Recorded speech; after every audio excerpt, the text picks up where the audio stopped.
Trojan Philly, what's up, man? USCJ here. It's the top of the morning. I hope everybody is getting ready to get up, get out, and make some things happen this morning. Listen, we're going to talk about Nick Saban and some of the things that he made, the comments that he made last night on the coverage of the draft. It's very astonishing, just given the fact of some of the things he did. But look, let me just continue to salute. I did a live last night. If you guys hadn't watched it, I kind of did somewhat of a live coverage on Caleb Williams last night.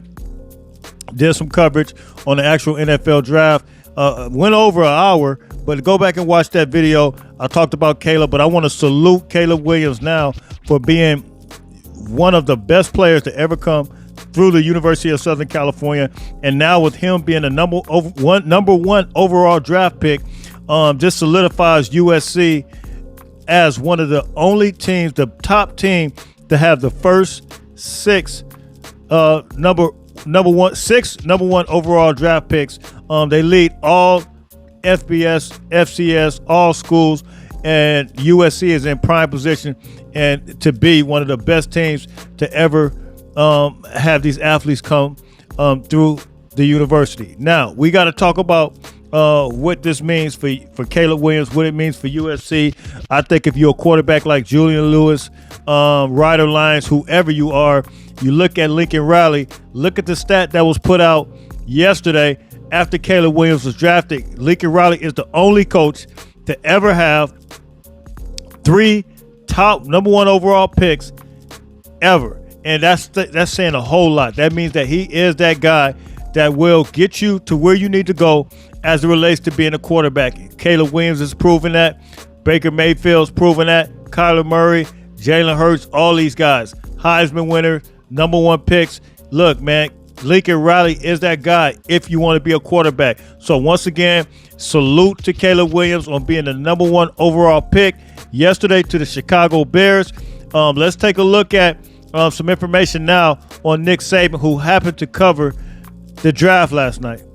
As you guys know, Nick Saban, one of the best coaches to ever do it, all-time leading, one of the all-time winningest coaches, won multiple national championships, coached several Pro Bowl players, Heisman Trophy winners. Nick Saban is right there as far as one of the best coaches. However, you guys know we talked about this on this channel plenty of times about Nick Saban pretty much going to Congress and crying because of the NIL, transfer portal, all these type of things. He cried against Deion Sanders and against Jimbo Fisher, the coach for Texas A&M, and talked about how they were paying athletes. He talked about on multiple times about tampering. Well, lo and behold, Nick Saban has a very, very revealing thing that came out last night. And I don't even think he realized what he was saying. And we're going to take a look at these comments. I'm going to read them to you because I want you guys to see exactly what Nick Saban had to say about a cornerback that came out of Toledo, got drafted. And he talks about it. He says that, look, man, we went after him while he was in college, basically admitting to tampering. Are you serious? After all his things that we had to go through in college football about you accusing not only Jimbo Fisher of paying players, all the rosters, you call them out on national television, and then you take the SEC president with you to go to Congress to get the transfer portal NIL stuff basically overturned. And then you decide to retire after basically you couldn't get your way because college football wasn't going your way anymore. And now you wanted to go ahead and try to put a dent in the thing and just retire if you couldn't get it overturned by Congress. You also accused Deion, which is absolutely absurd. But let's take a look at some of these comments that Nick Saban had to say yesterday during his coverage on draft. You guys know that ESPN hired him, and he's now going to be on there permanently. But wow, to make confessions that you're tampering, I wonder if college football, the NCAA, can go back now and get any type of violation when you basically admitting it. I mean, are you serious?